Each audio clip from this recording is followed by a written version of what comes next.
¿Qué tal amigos de Sin embargo al aire? Muchas gracias por acompañarnos como cada semana en este espacio de análisis. Se los agradecemos mucho y les agradecemos que lo compartan con sus amistades, con sus familiares, pues de esa manera nos apoyan para seguir adelante con este proyecto periodístico.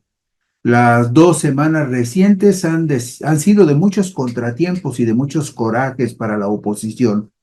Finalmente se reformaron una buena cantidad de leyes secundarias para darle consistencia particularmente al asunto del combate a la delincuencia y de paso también se aprobó una ley de telecomunicaciones importantísima y leyes que contribuirán a fortalecer la búsqueda de personas desaparecidas. Sin embargo, a la oposición solamente le quedó el recurso de la mentira, de la distorsión, del engaño para tratar de convencer a la gente de que estas nuevas disposiciones atentan contra sus derechos fundamentales, algo que indudablemente no es verdad porque no hay ningún indicio en ninguna de las reformas de estas leyes que justifique esa presunción o esa afirmación. Y algunos medios de comunicación se han convertido en el oráculo de la desgracia, en los pitonizos que anticipan el hundimiento del gobierno,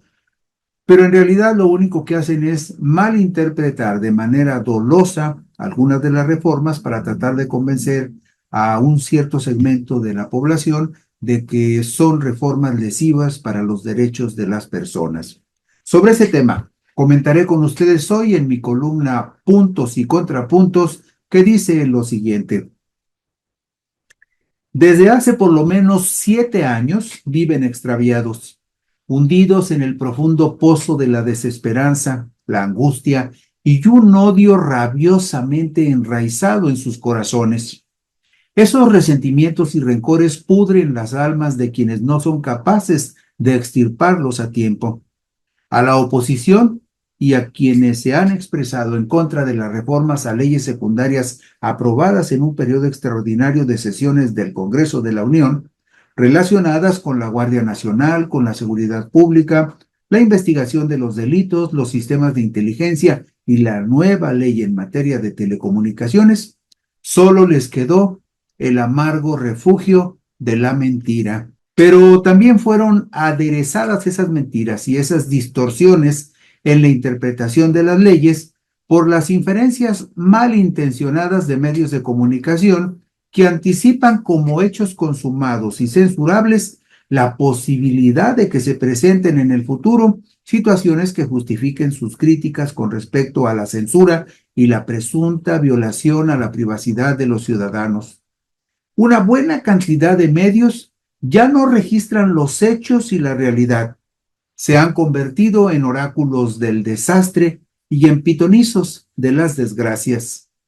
Sin embargo, una lectura paciente y detallada de los dictámenes aprobados en las cámaras de diputados y senadores permite advertir que existen razonables previsiones para impedir que los malintencionados augurios de la oposición y sus voceros cristalicen en violaciones a los derechos de los ciudadanos.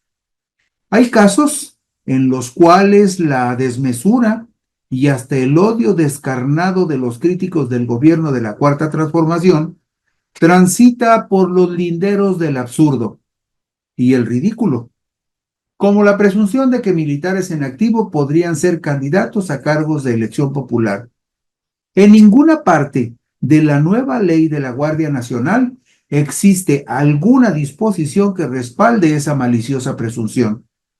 Y lo más grave es que la disposición que considera la posibilidad de que militares sean candidatos a cargos de elección popular, luego de cumplir el requisito previo de solicitar licencia a sus cargos, ya se encuentra en la Constitución Política de los Estados Unidos Mexicanos desde la promulgación de ese ordenamiento hace 108 años, al ser publicada en el Diario Oficial de la Federación, la nueva Carta Magna del país, el 5 de febrero de 1917. Tampoco existe en la nueva ley en materia de telecomunicaciones y radiodifusión alguna disposición que consienta el uso inapropiado y riesgoso de la información que permita la localización geográfica en tiempo real de una persona pues esa posibilidad está regulada por la obligada anuencia previa de un juez de control.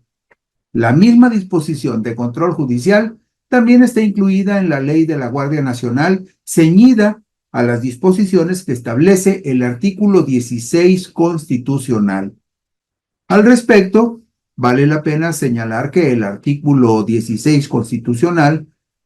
dice que exclusivamente la autoridad judicial federal, a petición de la autoridad federal que faculte la ley o del titular del Ministerio Público de la entidad federativa correspondiente,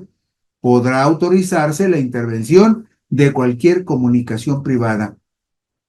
Para ello, explica el artículo 16 constitucional, la autoridad competente deberá fundar y motivar las causas legales de la solicitud, expresando además el tipo de intervención, los sujetos de la misma y su duración. La autoridad judicial federal no podrá otorgar estas autorizaciones cuando se trate de materias de carácter electoral, fiscal, mercantil, civil, laboral o administrativo, ni en el caso de las comunicaciones del detenido con su abogado defensor. También es disposición del mismo artículo constitucional que los poderes judiciales contarán con jueces de control que resolverán en forma inmediata y por cualquier medio las solicitudes de medidas cautelares, providencias precautorias y técnicas de investigación de la autoridad que requieran control judicial, garantizando los derechos de los indiciados y de las víctimas u ofendidos. En la Constitución se señala que deberá existir un registro fehaciente de todas las comunicaciones entre jueces y Ministerio Público y demás autoridades competentes. Además, las intervenciones autorizadas se ajustarán a los requisitos y límites previstos en las leyes. Los resultados de las intervenciones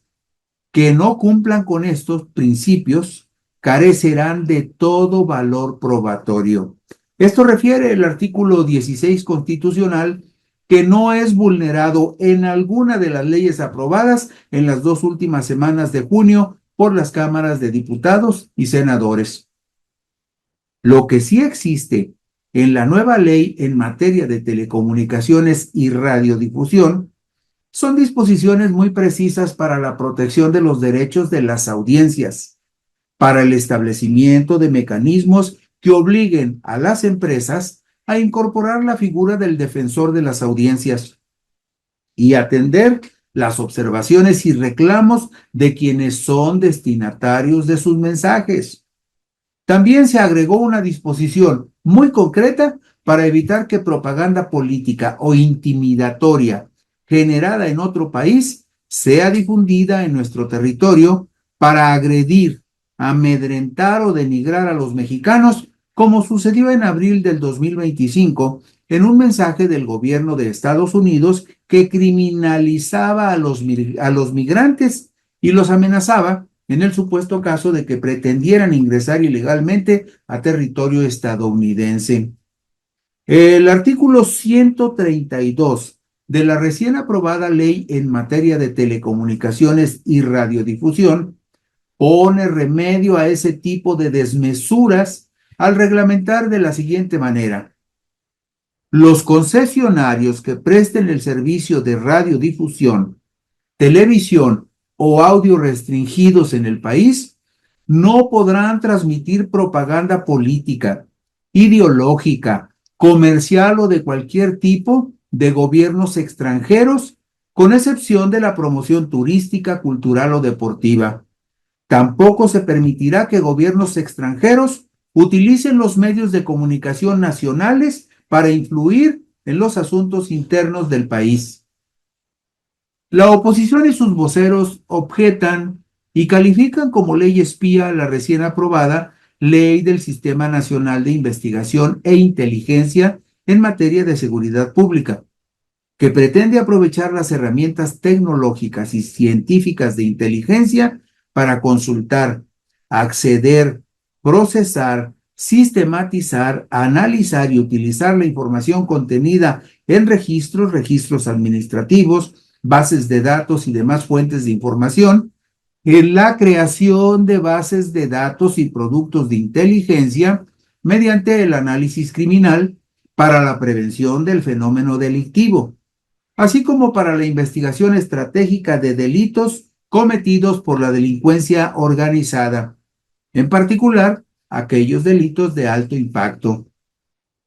El Consejo Nacional de Inteligencia en Seguridad Pública será la instancia superior interinstitucional, deliberativa, coordinada y colegiada que definirá los mecanismos a fin de que las instituciones de seguridad pública, las autoridades del Estado mexicano y los particulares permitan que los entes competentes del Sistema Nacional de Seguridad Pública puedan acceder, consultar, recabar y utilizar la información de la que dispongan. Todo esto en apego a la Ley General de Transparencia y Acceso a la Información Pública, a la Ley General de Protección de Datos Personales en posesión de sujetos obligados y respetando la Ley Federal de Protección de Datos Personales en posesión de particulares. Quienes anticipan el diluvio son los mismos partidos, organizaciones de presuntos ciudadanos y medios de comunicación que defienden a las élites que históricamente han gozado de privilegios que nunca han estado al alcance de las personas comunes. Son los mismos que denuncian la supuesta muerte de la República y de la democracia en un país que durante décadas fue manejado en forma discrecional y patrimonialista por una minoría privilegiada que entreveraba los intereses políticos, intereses de políticos y empresarios corruptos que hacían negocios con los bienes y con el dinero público. Esa misma minoría privilegiada que se angustia y sufre por la pérdida de sus privilegios, que defiende en forma rabiosa e hipócrita sus instituciones, es la que se asume como paladín en defensa de una democracia y una libertad presuntamente vulnerada y violada por el gobierno, por un gobierno que tiene el respaldo de la mayoría del pueblo. La gente común observa con natural desdén y profunda desconfianza los exabruptos delirantes de esa minoría privilegiada que siempre la ha menospreciado y que también sistemáticamente le ha negado su derecho a tomar el destino de sus vidas en sus manos. Muchas gracias por la gentileza de su atención.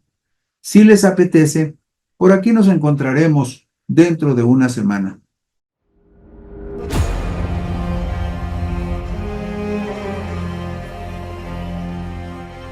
Imagina que eres Ana y que José es el amor de tu vida.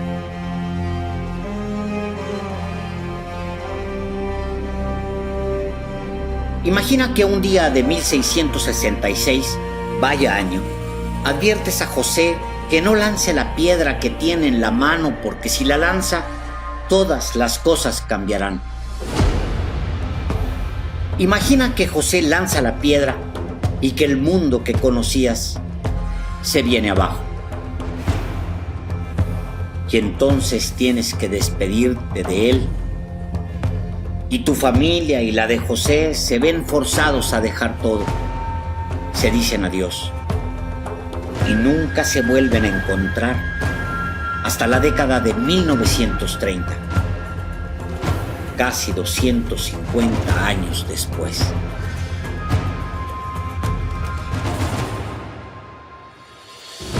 Yo soy Alejandro Páez Varela y me siento orgulloso de regresar al género de novela con Los Vendedores de Almas,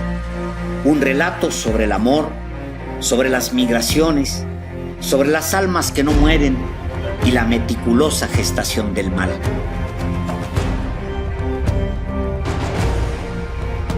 Los Vendedores de Almas ya están en librerías.